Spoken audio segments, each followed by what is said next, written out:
Kitco News special coverage of the Future Blockchain Summit is brought to you by Cook Finance, a revolution in DeFi asset management. I'm here with Mohammed Arif Ansari. He is the COO of LYOPAY, and we'll be talking about the transition from the old economy to the new and what that means for investors. Welcome to the show. Thanks, David. Pleasure meeting you. I had the pleasure of speaking with you on our panel a few days ago, and we'll be revisiting some of the themes we discussed, particularly the transition from fiat to digital. What does that look like? What are some of the challenges in that transition, and what does the future hold? Starting with what we've already seen so far. Is Bitcoin the new form of money? Well, Bitcoin is the new form of money, but as far as day-to-day payments is concerned, or day-to-day utility is concerned, we are still far away. There are many challenges in adopting Bitcoin as a means of day-to-day payments. For example, the transaction fee, the speed of transactions, and the high volatility. That's absolutely something that customers cannot go ahead with, because they want something which has low volatility and which can be used as a day-to-day means of payment. Right. And before we talk about the technical aspects, but just generally speaking, why? Why do we need to transform from a fiat-based economy to a digital-based economy? Why is that necessary? Well, there are multiple reasons, right? So a large portion of the world is still unbanked, right? And the transition from the being unbanked to using the new modes of payment is going to take a long time. For some countries, for some geographies like Africa and the Indian subcontinent, that the transition is happening, and the transition is directly happening to digital currencies now, instead of the earlier forms of card payments and plastic money, right? So the transition is happening, and digital currencies, especially with the pandemic, have the growth has accelerated a lot, and people can see that they can make a lot of money using digital currencies, which is the new asset class. The kind of bull run that Bitcoin has seen over the last 1 year, it has been absolutely amazing. None of the other asset classes in the world can make you so much money like the digital currencies can make you, and people are very clear about it now, and that's why we are seeing more and more people, not just retail investors but institutional investors, jumping in the bandwagon. Let's break down cryptos by definition. So assets and currency. So the road to cryptos becoming a full-fledged form of payment, a currency, we've seen that being adopted in some places, like El Salvador has legalized Bitcoin as a form of payment. How far along are we from getting there? Do you think we'll ever get there in the West? Well, yeah, El Salvador has taken the lead, and we'll see many other smaller countries following the suit. But the adoption is also coming from the big economies in terms of CBDCs. So if you look at most of the big countries, almost all of these big countries are in the process of launching their own CBDCs. So the transition is happening, and it is happening way faster than we perceive it to be. Okay. And the asset part, are we at full adoption yet? I'm presuming not, because there's still a lot of people who have not yet fully adopted cryptocurrencies as part of their portfolio. Well, yes. As far as adoption is concerned and mass adoption is concerned, we still have a long way to go. We are seeing adoption, a high rate of adoption in some countries, specifically like India, China are adopting it very fast. But in some other countries, the adoption rate is still slow. But we are still a long way to go. We still have a long way to go. Well, what's keeping us there? What's keeping us from getting there? First thing is education. People, a vast majority of the population still doesn't know what cryptocurrency is about, or even if they have heard about cryptocurrency, they don't know how to trade, how to invest money into it. Well, they think some people think it's a Tulip bubble scam. How would you respond to that? Yes, that has been the reality in some cases as well. A lot of bad actors, a lot of projects which promised people to make rich over the night. They collected money and then they went off. So yeah, there were some bad actors which brought, which made people kind of apprehensive about cryptocurrency.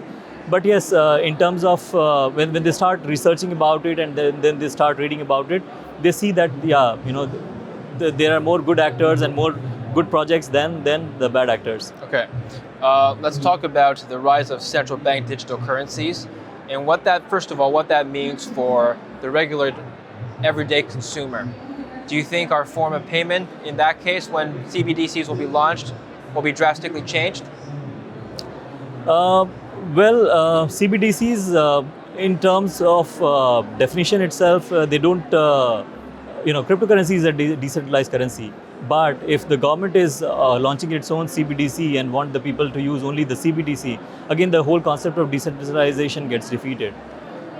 So, though we'll see adoption in terms of in that specific countries, but I don't think CBDCs will have a lot of impact on the global cryptocurrency market as such. That's one thing. Also, in terms of retail investors and institutional investors, we might see the retail investors adopting more on the CBDCs, but I'm not very sure how the institutional investors will react on CBDCs. Is there still a need for Bitcoin if CBDCs are introduced? Definitely, because Bitcoin is the global currency, and Bitcoin will always continue to take the lead. What do you mean it's a global currency? Global currency in the sense that it is not. No government in the world has a hold on it, right? Unlike CBDCs, wherein that particular country will have an hold on it. So Bitcoin is truly decentralized, and it showed the world the way how digital currencies can work. So it took the lead, and it will always be on the top, I believe. Okay. Let's talk about what it means for investors, the adoption of digital currencies, the digital economy. Where can investors be positioned right now with their capital that would most closely align with this transition? Well, everybody has a different view on it, but I particularly, look for currencies that have got a major business case and a major utility in them. So, can you give us some examples? Yeah. Yes. So all the protocol-based currencies, I definitely feel like the top protocols and layer 1, layer 2 protocols. I feel that they definitely hold a good future. Secondly, some of the top exchange-based coins have done really well. If you look at BNB, or if you look at PancakeSwap or Uniswap coins, they're doing well. Even OKX is also doing well. So exchange-based coins also do well in the long run.